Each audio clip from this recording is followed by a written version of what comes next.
this new report out from the Residential Tenancies Board, and we were talking to them a little bit earlier on the programme. The proportion of private rented accommodation being provided by landlords with more than 100 properties for rent has passed 20%.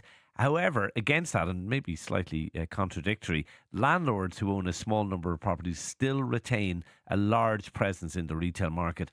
That is despite the constant claims of an exodus. What did you make of it? Yeah, look, it's interesting that this is data that we didn't necessarily have a huge visibility on before. The market is expanding because there are more people and there are more properties coming onto the market. Yes, some are being bought by first-time buyers. Others are still being bought by investors, hate to tell you. But that's what's there. It does give us an indication of how many big landlords, and we would call them vulture funds in darker times, exist. And it's 20% in Dublin, 11% outside of Dublin. This is a symptom rather than the cause of our current problems.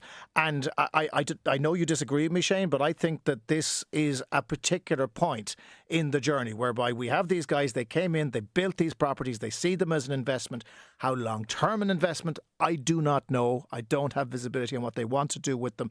But what we have right now is a completely different property market to that which we would have had when we were younger, whereby the biggest landlord would always have been the state through public housing.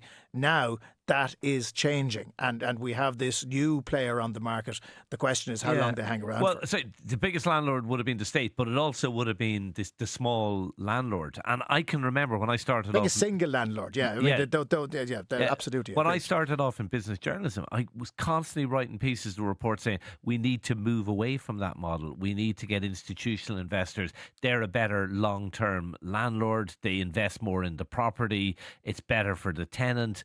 And look, I'm inclined to agree with that. I think they are better. I don't like the use of the term vulture fund. I think it's a pejorative term. It's a catch-all term that people who don't really understand the property market kind of that use to dismiss the need for private investment. For me, what is the most important thing over the next 15, 20 years? It's that we build 50,000 homes a year to house people. Now, that's going to take 20 billion euros a year, every year to do it.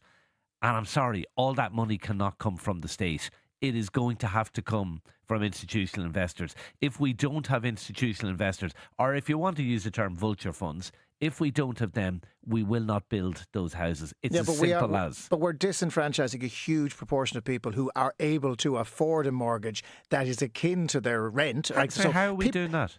Because people are paying about $2,500 in certain parts of Dublin on rent on two-bedroom apartments. That's a lack of supply. That's not because of institutional investors.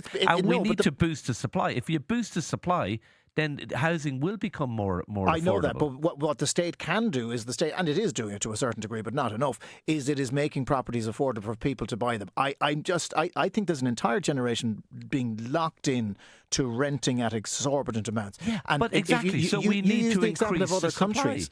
But we need to increase the supply. This happens all across. Like institutional investors or landlords all across. Like we talk about Vienna and Berlin and all these countries. They are institutional investors or landlords there. They didn't swoop in the middle of a crisis, which is what these guys did. That's why they're you know what? If they hadn't, nothing would have been built the last 10 years. Even the term swooping in is pejorative. If they hadn't come in the last 10 years, nothing would have been built. We would have been in even a worse mess than we are now. 20 billion euro a year is needed to be invested in housing. That can't all come from the state. We need these investors, and we need to stop treating them as pariahs, because they won't come, and then we will have problems. But look, let us know. Maybe you disagree. 087 1400 106.